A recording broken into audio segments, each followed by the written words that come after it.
Hi, how are you all? Good. The fact that I am standing here for the third time in 5 months is not a coincidence. This is the Biden political lawfare that we have seen time and time again.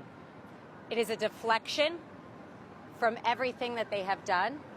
And if you don't believe me, look at the facts. On March 17th, Hunter accidentally admits that it was his laptop from hell. The next day, DA Alvin Bragg indicts President Trump. June 8th, an FBI document is released showing that the Ukrainians paid the Biden crime family millions and millions of dollars. The next day, the Mar-a-Lago raid and the Mar-a-Lago indictment. Last week, Hunter Biden's sweetheart plea deal fell through when the judge realized it had blanket immunity. The following day, a superseding indictment against Donald Trump. July 31st, Devon Archer goes to testify in front of the House. That was only after they failed to put him in jail prior to the fact. What happens the next day? The January 6th indictment that we're here for today. This is not a coincidence. This is election interference at its finest against the leading candidate right now for president, for either party. President Trump is under siege in a way that we have never seen before. President Trump and his legal team and everyone on his team will continue to fight, not for him, but for the American people. I'll take some questions. Thank you. I know the president has called this a witch hunt. You just laid out several examples of that. Any other thoughts that the president has communicated to you in terms of why this is going on and then why he calls it a witch hunt? I think a witch hunt is really the way that anybody should describe this, because it's not something we've seen in our time. This is not even political. This is beyond that. A witch hunt is when you relentlessly attack your opponent, when you relentlessly attack the thing that you are most afraid of. People are afraid of somebody that cannot be bought by Washington.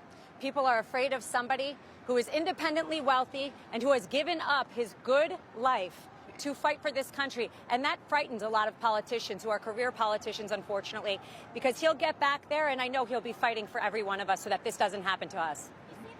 About free speech, but the special counsel says Trump could have disagreed with the results and talked about it. No crime there. The difference is what he did to try and switch the votes. So what is it that he did to try and switch the votes that you refer to?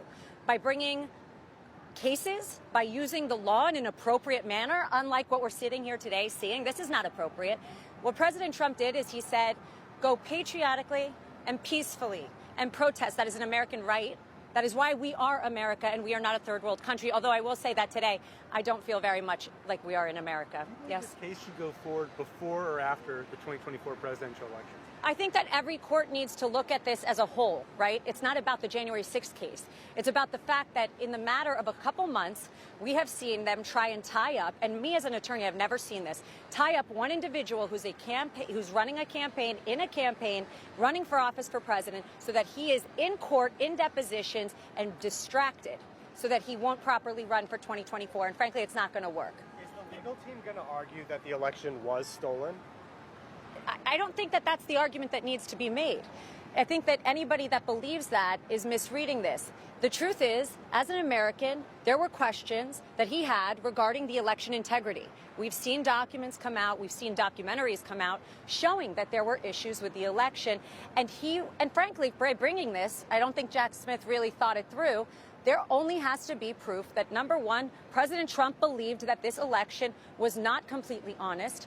And number two, Jack Smith has opened himself up to a can of worms that we can now look at and really examine. If you believe that he's innocent and that this is all a setup, why not bring it to trial as soon as possible before the election so that you can clear his name? Yeah, I would love to do that, but there's something called discovery. And when somebody wants to say that the 2020 election was perfect and that President Trump has no right to object to it, we've got to go show them all the facts. And there's a lot of facts to show. So everybody has their time. And to say that Donald Trump should then be rushed and not be given the same fair proceeding that anybody else is,